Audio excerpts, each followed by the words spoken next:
হয়ে যাচ্ছে এই বর্তমান যুগে। আজকের আমরা একটু যদি চিন্তা করে দেখি, এরকম বহু ভণ্ড মাল মেরেছে, বহু ভণ্ড মাল মেরেছে। ওরে আল্লাহ, জলসার প্যান্ডেলের জিকিরের নাম বলে এমন জিকির পুরো প্যান্ডেলের উপরে উঠে যাচ্ছে, এমন জিকির। ও জিকির আল্লাহর কোরআনও নেই, হাদিসও নাই। আপনারা জানেন বাংলাদেশের গিয়াসউদ্দিন তাহিরি, ও আল্লাহ, ওর জিকির যদি শুনেন বুড়া মৌলবি যারা বুড়া ঘরের মুরব্বীরা আছে ওরাও মনে খাওয়া বন্ধ করে দেবে, এমন জিকির করতে করতে বক্তাকে ধরে পাটকেল খেয়ে। ইসলাম বলেছেন এই দুনিয়ার জমিনে আল্লাহকে এক বলে মেনে নাও, তোমার সমস্ত রোগ আর সমস্ত বিমার আজার মাফ হয়ে যাবে। আর আমরা কি করছি, একটু জ্বর হলে, একটু কাশি হলে, একটু মাথা ব্যথা করলে ছুটে কাচ্ছি কার কাছে? ইমাম সাহেবের কাছে নাই, বাবার দরবারে। ওই জন্য বলছে না যে বাবা তোমার দরবারে সব পাগলের খেলা, গান উঠছে না, বাবা তোমার দরবারে সব পাগলের খেলা। এ পাগলরা যাচ্ছে বাবার দরবারে, চাদর চড়িয়ে দিচ্ছে, চাদর চড়িয়ে দিয়ে বলছে বাবা তুমি আমায় একটা বেটা দাও। ওই বাবার বাপের ক্ষমতা আছে ভাই, বাবার বাপের ক্ষমতা আছে। ওই বাবার বাচ্চা হচ্ছে কিনা ওর কোনো খুদ গ্যারেন্টি নাই, আর ও বাবা বাপ বেটা দিবে? হ্যাঁ, আপনি যান বর্ধমান পাথর চাপড়ি, সেখানে দেখে আসেন, সেখানে বাবার দরবারে ভর্তি লোক। বাবার দরবারে আল্লাহর ওলি, মানলাম আল্লাহর ওলি শুয়ে আছে, কিন্তু যারা ওর দরবারে সাইডে আছে তারা গাঁজা খাচ্ছে কি নাই? এ ভাই, গাঁজা খাওয়া শরীয়তে জায়েজ না না জায়েজ না হারাম? কোনটা খুলে বলবেন? হারাম তো।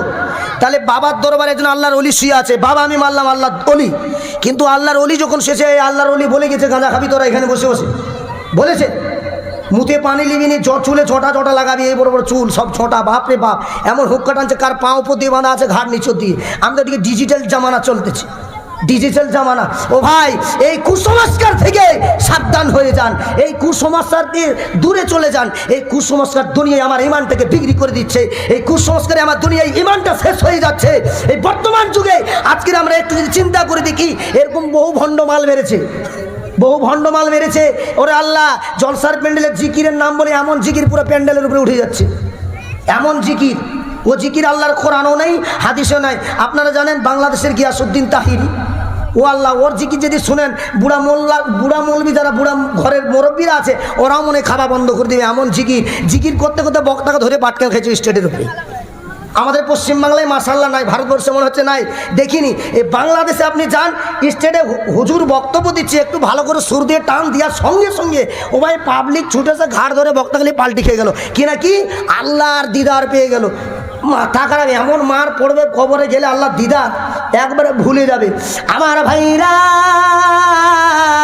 বিশ্ব নবী আপনার জন্য আমার জন্য, ও ভাই জানেরা, এত কষ্ট করেছিল, এত নির্যাতন সহ্য করেছিল, এত মার কি ছিল, মারের যন্ত্রণা ভুলতে পারে না। আমার খাদিজা, মা খাদিজাতুল কুবরা রাদিয়াল্লাহু তাআলা আনহা একদিন বলে, ইয়া রাসূলুল্লাহ, ইয়া হাবিবাল্লাহ, হুজুর আপনার এই শরীরে কেন দাগ, এই শরীরে এত দাগ কেন, আপনি বলুন, আপনি বলুন। আল্লাহর নবী বললেন, ও খাদিজা রে, আর তুমি বলো না সেই দিনের কথা যেদিন আমি ইসলামের দাওয়াত দেওয়ার জন্য ইহুদিদের কাছে গিয়েছিলাম, এই টাইপের মানুষের কাছে গিয়েছিলাম, সেদিন আমাকে কেউ নবী বলে মানে না, সেদিন কেউ ইসলাম গ্রহণ করলো না। ও খাদিজা, এত মার মেরেছিল, এত যন্ত্রণা দিয়েছিল, এত কষ্ট দিয়েছিল, আমি নবী সহ্য করতে পারি না। ও খাদিজা, সেই দিনের কথাটা তুমি আমায় মনে করে দিও না। এ মুসলমানেরা, ও বন্ধুরা, ভাই জানেরা, সেই দিন ভুলে গেলাম, ওই নবীর কষ্ট ভুলে গেলাম। নবীর কষ্ট যদি মনে থাকতো তাহলে সেলুন দোকানে বসে বসে দাঁড়িয়ে বিট ছাটিং মারতে পারতাম না। নবীর ভালোবাসা যদি থাকতো, মদ খেয়ে চোখে আমি মাতলামি করতে পারতাম না। এ মুসলমানেরা, মদ খেয়ে আপনি চোখে পড়ে আছেন, আপনার মুখে কুত্তা মুতলো, আপনার মুখে বাঁদর মুতলো, আপনি মদ খেলেন, মুতো খেলেন, আপনার পেটের সব বিমার মাপ হয়ে গেল ভাই। বর্তমানে কিছু মাতাল লেখা যায়, মদ খেয়ে এমন মাতলামি করবে, এমন শুভে মনে ঘরে ওরকম আরাম বিছান পাইনি।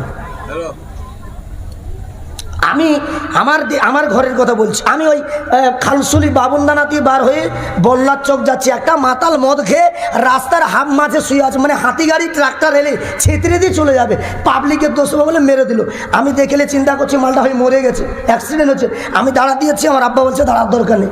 কেন বলে মাল মদ খেয়েছে। তবু সেবিকদের বললাম সাইড করে দাও, এরা মদে এত মাতাল হয়েছে ভাই। আর মুসলমানেরা বিনা মদে এত মাতাল হয়েছে, এরা মদ খেয়ে মাতাল হয়, এরা বিনা মদে মাতাল হয়েছে।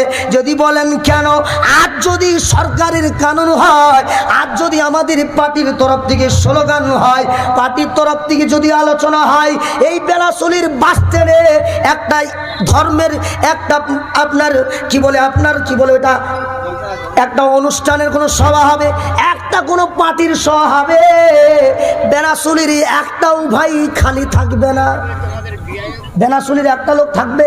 এ ভাই একটা জিনিস চিন্তা করুন, আজ থেকে 1992 সালে ওই বাবরি মসজিদ ছিল, আপনারা জানেন 1992 সালে যে মসজিদ ইংরেজের মানুষ ভাঙতে পারে না, বর্তমানে একটা সরকার, নাম ধরবো না, সে সরকার এসে বলছে এই বাবরি মসজিদ থাকবে না, এখানে রামনবমীর জন্ম, এখানে রাম মন্দির হবে।